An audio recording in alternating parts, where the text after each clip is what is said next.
Okay, I want to talk about Matt Stafford and kind of just what he did this entire postseason run. It wasn't just, one or two games that he went off. Usually in a playoff run, your quarterback is going to have some down moments. Stafford really didn't. He played 4 really good games back to back to back to back. So I kind of wanted to just kind of make a broader video talking about what he did this playoff run and how impressive he was. So first, let's start off with the Arizona game. So that's the play you see on the screen.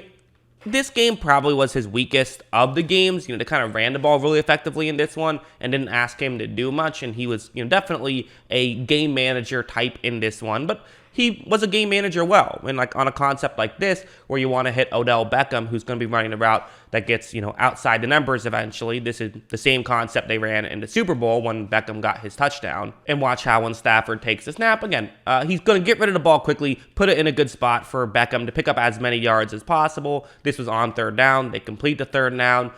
So didn't quite get the touchdown, but got very close. And it was stuff like this that Stafford did in the Arizona game. Again, not too much, but a lot of really good stuff in that game. Heading over to the Tampa Bay game, this is kind of really where they started to ask more of him, and he delivered. Also, on this play, it is very blurry. I don't know why.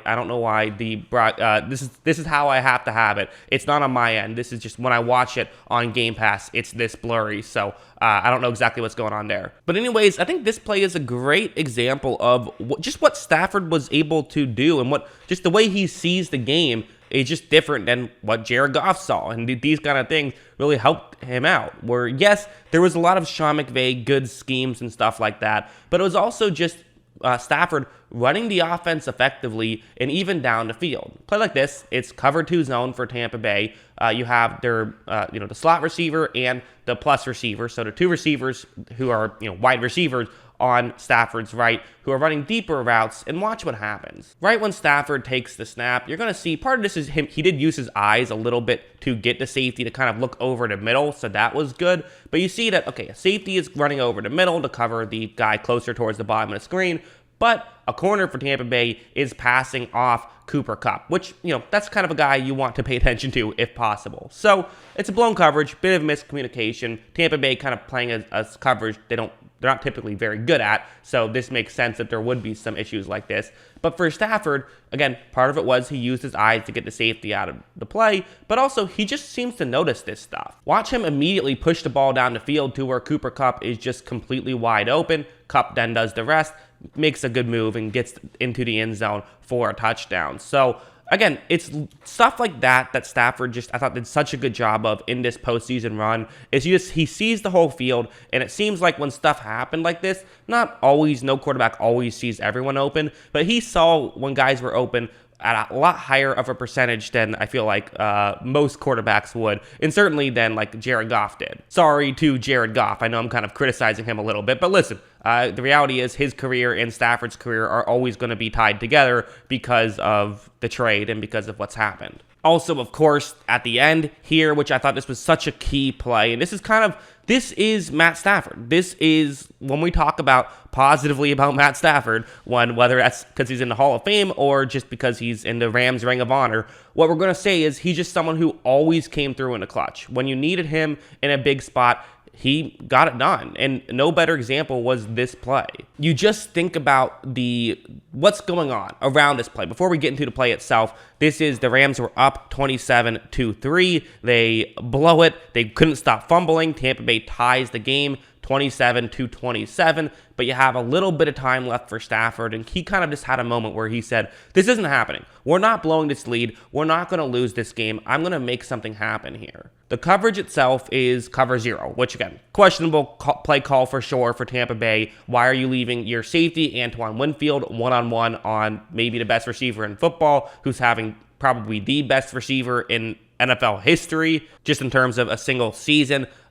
He's being incredible. So what are you doing with this play call? That's fair. But you know what you're supposed to do if you're a quarterback is take advantage of bad play calls. And a lot of bad play calls happen throughout the course of a game, but good quarterbacks make us aware of them, So that's what Stafford is going to do here. And worth mentioning, like the blitz aspect of this is going to work. Right when this play begins, you see that Sue takes advantage of the fact that he now gets a one-on-one matchup. He gets through that, and now at this point for Stafford, he has to throw this one now. He cannot wait around and then make a decision. So in this spot, it's a pretty interesting situation where what do you do here? I mean, no one's wide open at this spot, so he's basically going to have to put the ball in an area where he feels that only his receiver can get to.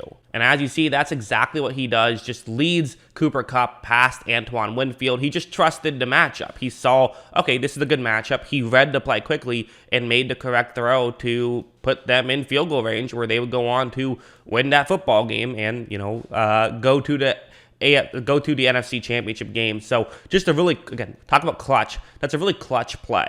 Heading over here now, so what would happen on this play is it's going to be, okay, this is the, well, you probably remember, let's just get into it. So it's going to be, this is the negative of Stafford, I think. It's a cover 3 zone. You have a couple of receivers running deep routes on this play. That's the main thing to look at in their relationship to the safety, although Cooper Kupp also running a route over the middle. That's often how you will attack this play, but it's not going to get open, so kind of irrelevant. Anyways, right when Stafford takes the snap, you're going to notice on this play where, so Jaquiski Tartt, the safety, he has his hips turned towards the top of the screen, and you see that Van Jefferson, you can kind of see what Stafford sees, right? Stafford saying, okay, Tartt's going to continue going towards the top of the screen, so I can kind of throw it a little bit behind him, and Jefferson can at the very least just cut in front of him and have a chance to box out Tartt and get the catch. If not, it kind of is a jump ball where it'll probably fall incomplete, but there's a chance this is complete. You can see the logic behind it from Stafford's perspective once you watch the All-22. However, Jefferson does not cut in, leaving Tartt completely open, so kind of a communication thing there.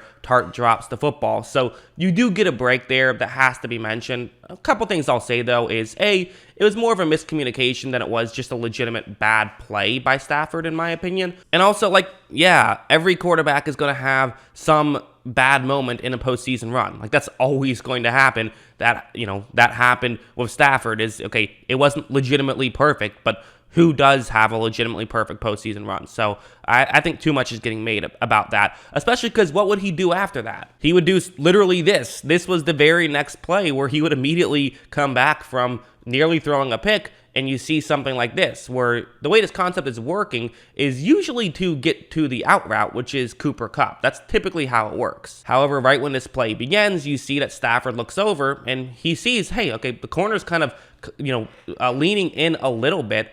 You look over at Stafford, he's already in a throwing motion. So he's keeping this gunslinger mentality, even though it nearly came back to bite them on the very last play. And that's what you want as a quarterback. And one of the things I saw about Stafford is he's one of the best quarterbacks in football after the play after throwing an interception. After throwing an interception, he doesn't let it phase him, and that kind of goes with the him being clutch. And as you see, Stafford makes the throw, and Beckham makes the grab. They pick up the big completion there. There's even a penalty after that. So just a great play by Stafford, and especially, again, the situation. Listen, Matthew Stafford is not, he doesn't have the talent that Aaron Rodgers has, right? But he's incredibly talented, and when he makes a mistake, he usually can bail his team out of that mistake. So that's kind of the great stuff with Stafford. And then in the Super Bowl, which I actually thought the Super Bowl was his best game. Either this one or the Tampa Bay game, he was really good as well. But the Super Bowl was kind of interesting because in the Tampa Bay game, guys were getting schemed open, so it's kind of hard to compare the two. Whereas this game, guys were somewhat getting schemed open, but this time it's your halfback getting schemed open. It's a pick play, and Cooper Kupp is going to get extra attention because he's going to get doubled on this play. And so watch how Stafford is going to just, find the open guy, and he puts that ball in just a perfect spot. So he really had to be precise with a lot of these throws, and that's exactly what he was. So I thought that for Stafford, he did a lot of really good stuff in this Super Bowl, and this is just one example. I've talked a lot about the Super Bowl, so I didn't want to go too much in depth, but you can check out other videos on this channel of my thoughts on Stafford and his Super Bowl performance. But as a whole, just a great postseason run where this was not completely clean, and this is not one of those playoff runs where a team just blows out every other team on the way to the Super Bowl. No, they had to grind it out sometimes, and it helps when you have a quarterback who can get it done in the final 2 minutes, and that's what Stafford was able to do here. I mean, for a guy who, one of his clear attributes of his career had been fourth quarter comebacks, and, part of that is, listen, playing for the Lions, you get a lot of opportunities to have fourth quarter comebacks, right? Because you're down in a lot of games. But, I mean, he had three straight playoff games, 3 drives that, when they would finally take the lead would be with less than 2 minutes left in the game. So that's pretty impressive. I mean, in Tampa Bay, obviously it was the field goal at the last play of the game. Against the 49ers, it was a field goal with 1:46 left to take the lead. And then against the Bengals, it was also in the final 2 minutes when they threw a touchdown to Kupp. That was a touchdown to take the lead. So just an incredible run, and one we'll be talking about for a long time, I think. That's what I think. What do you guys think? Let me know in the comments below. Always love hearing from you. And of course, as always, thanks for watching.